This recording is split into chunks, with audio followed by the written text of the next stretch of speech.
بسم الله الرحمن الرحيم. الحمد لله رب العالمين، وصلى الله على أشرف خلقه أجمعين، أبي القاسم محمد وآله الطيبين الطاهرين. اللهم صل على محمد وآل محمد. أيها الأخوة، أيتها الأخوات، السلام عليكم جميعا ورحمة الله وبركاته. قال الله تعالى في محكم كتابه وجليل خطابه: بسم الله الرحمن الرحيم: وما يبدل القول لدي وما أنا بظلام للعبيد. هذا الأسبوع بودي أن أتحدث عن خطورة التخلي عن المسؤولية الفردية، المسؤولية التي تقع على عاتق الإنسان. خطورة التخلي والتنصل عن المسؤولية الفردية. كل واحد من عندنا موجه إلى خطاب ومكلف بعبادات، ورسم له طريق ينبغي عليه أن يلتزم به. وهذا الحديث مفروغ منه، واضح وبديهي ولا يحتاج إلى تعقيد، أن الإنسان عليه أن يتحمل مسؤوليته بنفسه، ما يحتاج لمعين، ما يحتاج لمدافع، لأنه إذا كان وإذا صار يوم القيامة هناك بعد ما أكو واحد يدافع عن الآخر. كما سيأتي راح تشوف أن الإنسان يفر من أخيه. المرء في ذلك الموقف يفر من أخيه، بعد يفر من أمه وأبيه، من صاحبته وبنيه، من عشيرته التي تؤويه. وين يروح؟ فإذا يحتاج في عالم الدنيا أن الإنسان يتحمل مسؤوليته الفردية ويعمل لنفسه. ومن هنا نجد أن القرآن الكريم في موارد متعددة، أيها الأخوة أيتها الأخوات، في موارد متعددة يؤكد على هذا المفهوم، يؤكد على هذا المعنى.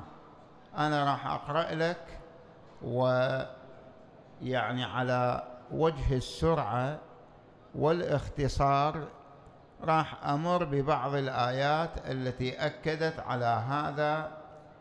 على هذه القضية، وهي قضية أن الإنسان ينبغي عليه أن يعي، أولا أن يفهم وأن يلتفت. وقلت أنا من بداية الحديث أكو خطاب موجه، سواء كان من خلال القرآن الكريم أو لا من خلال السنة الشريفة، أحاديث النبي المصطفى صلى الله عليه وآله، أو روايات المعصومين صلوات الله عليهم، روايات الزهراء بأبي وأمي بعد يومين ثلاثة نعيش، الرواية الثالثة لشهادة الزهراء، وتنعقد مجالس وتنعقد تجمعات جماهيرية طوعية، يعني بالآلاف إن لم نقل بما هو مجموعه يعني ملايين. هؤلاء يستقون من المنبر ومن المواقع ومن المنابر الإعلامية، يستقون الحكمة والموعظة. هذا كله وين يصب؟ يصب في بناء الذات، يصب في بناء المجتمع، يصب في أنه يصير جانب توعوي، يقظة تصير عند الإنسان حتى يفهم يعني هذه الرواية اللي راح تنقل من على المنبر، أو هذه الآية بعد توضيحها بالممكن وتفسيرها وهكذا. لا كما نرى من بعض الأعراف الخاطئة وللأسف الشديد، يعني لما مثلا اليوم تدخل إلى مجلس عزاء، إلى مجلس فاتحة والقرآن يقرأ، منو يلتفت للقرآن؟ قرآن ليش؟ شنو الحل؟ حل سد القرآن، اغلق، لا تخلي قرآن. انت مخليه شنو يعني؟ مخليه على أنه هذا عرف، يعني حتى يقال أن احنا مشغلين قرآن. هذا مو صحيح، هذا خطأ. وكم من تال للقرآن والقرآن يلعنه، هذا راح تحصل لعن مع الأسف. فشنو الحل؟ الحل إما أن ننصت ونسمع نستمع، وإما لا تخلي قرآن حتى لا تحصل إثم، وظل أنت بالسوالف مالتك وبالنارجيلة وبالقهوة إلى آخره. فإحنا لو عرف لو لا نجي لابد أن نسمع ماذا يريد منا القرآن وماذا تريد منا السنة الشريفة. وكثيرا ما نأكد أنه النبي صلى الله عليه وآله: إني مخلف فيكم ما إن تمسكتم بهما لن تضلوا بعدي أبدا، كتاب الله وعترتي. الكتاب العترة تجي مبينة موضحة مفسرة، لكن عليكم السلام، هلا بابا، هلا بك. ولكن بالنسبة إلى مسألة الكتاب لاحظ. فاليوم قلت أنا موضوعنا أنه شلون نأكد على المسؤولية الفردية، وشلون يركز القرآن على هذا المعنى، ويطلب من كل واحد منا أن يتحمل مسؤوليته بنفسه. لاحظ هذه بعض الآيات التي أكدت على هذا المعنى. اسمعوا إخواني أخوتي. 1: فمن أبصر فلنفسه.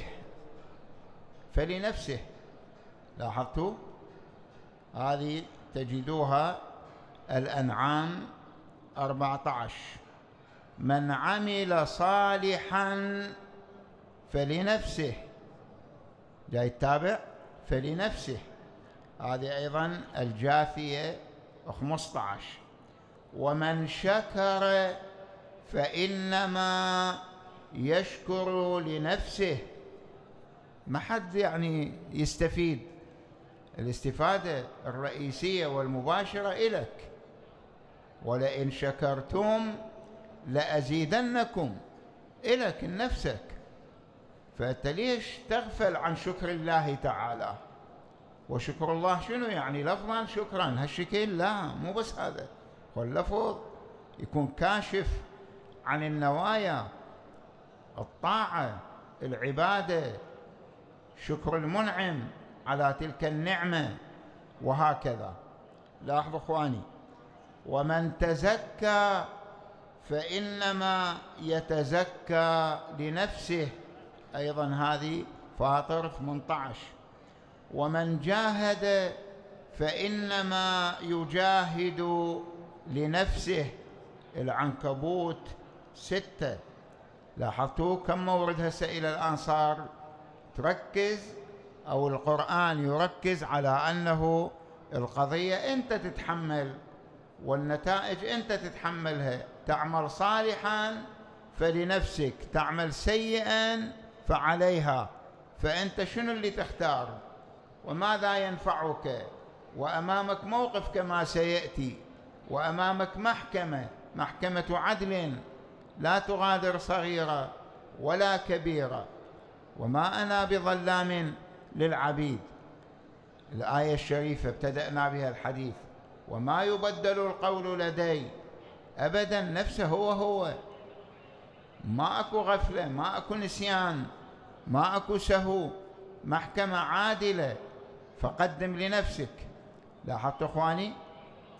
ومن جاهد فإنما يجاهد لنفسه، ومن اهتدى فإنما يهتدي لنفسه. ما تضر واحد، أنت ما تضر واحد، الهداية إلك تنفعك. لا تقول أنا والله أبو حسين ها قدامي، والله أنا أبا عبد الله ملطمته هواية وهاي عيوني راحت من البواكي، ابكي ودوق والطم، ماكو مانع، هذا له أثر وتحصل عليه أجر، لكن هذا لا يعني أنه أنا أترك الواجب وأترك طاعة الله تعالى وأصبح عاصيا.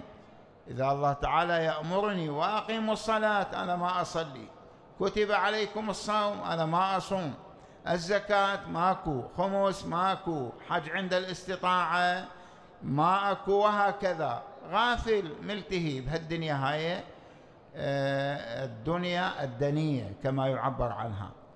فأعزائي لاحظوا، ومن اهتدى فإنما يهتدي لنفسه، ومن يبخل فإنما يبخل عن نفسه.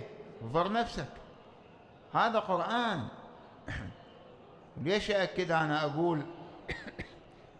أقول لابد من أنه الإنسان يعني يصغي للقرآن، يستمع، يلتفت، ينتبه. هذا لا يعني أن الإنسان يعني بس يقرأ قراءة أو يسمع ولكن ما يتمعن، ما يلتفت.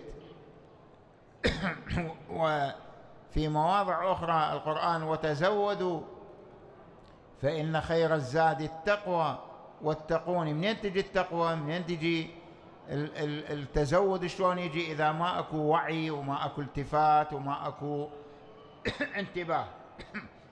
من نكث فإنما ينكث على نفسه. الفتح 10. من يبخل، سورة محمد صلى الله عليه وآله، محمد 38.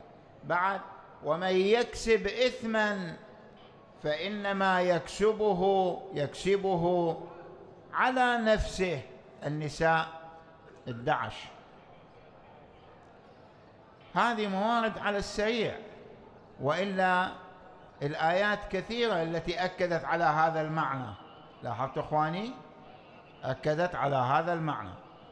فمن هنا إذا ما تحمل الإنسان مسؤوليته وعمل بما يجب عليه من واجبات وامتثل لأوامر الله، انتهى لنواهيه، استقام، عندئذ إذا كان يوم القيامة راح تكون هناك المحكمة، محكمة العدل الإلهي، المحكمة اللي ما بها استئناف، المحكمة اللي ما بها شهود زور، المحكمة اللي هو القاضي والحاكم العدل هو الله تعالى، هو الذي لا ينسى، لا يغفل، لا يسهو، لا يبدل القول لديه. محامي ما أكو. شهود عدل، أصلا الشهود من عندك وبيك، ما يجيبون شهود من برا، يروح للقهوة يجيب له شاهد ويجي يعطيه 15,000 تعال اشهد لي شهادة زور أصلا. لاحظ؟ لا، الشهادة كما سيأتي وتحت حراسة ورقابة مشددة من قبل الله تعالى. هذا وين تلقاه بالقرآن. وكثير من عندنا أيضا يقرأ القرآن، لكن أرجع وأقول لابد من التأني والتريث والتأمل في تلك الآيات الشريفة حتى تصبح رادع للإنسان وتروض النفس ويهتدي إن شاء الله الذي يريد أن يهتدي. طبعا أولا من مواصفات وخصائص هذه المحكمة الأخروية أن الملفات تكون معلنة، ما أكو ملف مخفي. لاحظوا إخواني، ونخرج له يوم القيامة كتابا يلقاه منشورا، كتابا يلقاه منشورا. وكما قدمت بخدمتكم قلت أنه حتى وجودك يكون مو عبالك أنه الإنسان مثل عالم الدنيا باب المحكمة وقد يغفل عنا الحرس وينهزم مثلا وصير حالات. لا لا، لاحظوا، وجاءت كل نفس معها سائق وشهيد، سائق وشهيد. ماكو تقول ما أدري ما سويت، لا لا، كله حاضر. لاحظوا إخواني. وأيضا قال تعالى يوم تأتي كل نفس تجادل عن نفسها اقرأ كتابك كفى بنفسك اليوم عليك حسيبا. بنفسك، بنفسك أنت شاهد على نفسك، فاللي تسويه هنا تلقاه هناك، شو تسوي هنا تلقاه هناك. التفتوا. لاحظوا اخواني، ايضا من بين هذه الخصائص انه لا توجد واسطة ولا توجد رشوة للأسف كما هو في عالم الدنيا أبدا. لاحظوا، يوم لا ينفع مال، هو حافظيها إن شاء الله، يوم لا ينفع مال ولا بنون إلا، استثناء، إلا من أتى الله بقلب سليم.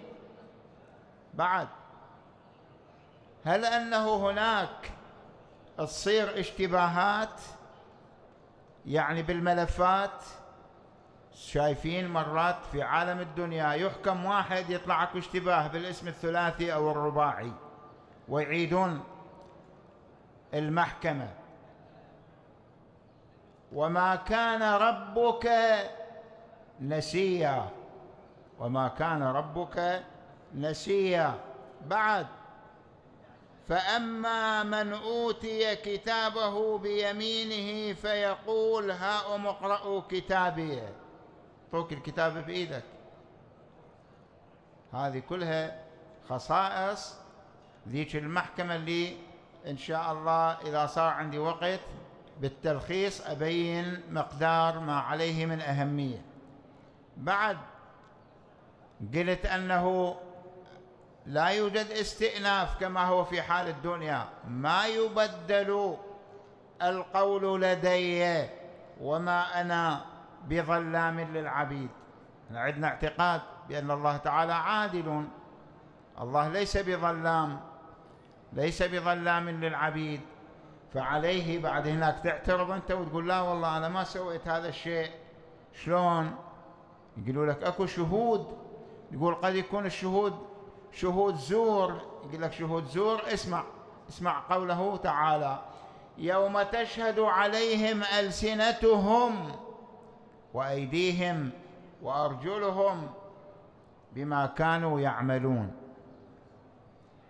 بما كانوا يعملون. هاي الشيء يسموها عندنا احنا هنا بالدنيا بأعرافنا بحكايات أهلنا، يقول طلع شاهدك من بيتك. صح له هذا؟ طلع شاهدك من بيتك، هذا من بيتك. يريد يحتج هو، يقول لا لا ما مسوي شيء. شلون ما مسوي شيء؟ يلا الإيد تقول نعم سرق بي، والقدم تقول مشى بي إلى ذلك المكان، واللسان نعم هو ارتكب الغيبة والنميمة والكذب ورجم المحصنة باللسان، كلها باللسان. هذا هم راح يشهد يسولف. قالوا لما شهدتم علينا؟ قالوا أنطقنا، مو كيفنا، الله تعالى هو حكانا. هو اعطانا الصلاحية لأن نتكلم. زين، فإذا إخواني أحيانا في عالم الدنيا وين الملف مال فلان ضيعناه، وين الملف مال فلان تعرضت المبنى الكذائي إلى أعمال تخريب وأعمال مثلا إلى آخره، واحترقت الملفات وضاع كل شيء، وصار المجرم صار هو المجاهد، وصار ذاك القاتل هو أبو الشهداء، وهو السجين، وهو بالسجناء السياسيين ويحمل هوية، والآن قد هو يكون بالمنصب الكذائي. اختلطت الأوراق وضاعت. هناك هم تضيع، أحصاه الله ونسوه، أحصاه الله ونسوه. زين، فإذا الميزان دقيق، الميزان دقيق. ونضع الموازين القسط ليوم القيامة فلا تظلم نفس شيئا وإن كان مثقال حبة من خردل أتينا بها وكفى بنا حاسبين. ما يضيع شيء أبدا. فماذا يتعين بعد هذه هذا المرور السريع وهذه المعلومات اللي هي مختصرة، لكن إن شاء الله بلحاظ القرآن أنها بليغة في معناها وينبغي علينا أن نتأمل فيها. أعزائي أحبائي، إحنا نعيش في عالم الدنيا وعلاقات متبادلة، وعلى حد تعبير المناطق أن الإنسان مدني الطبع أو مدني بالطبع، يعني واحد يحتاج الآخر.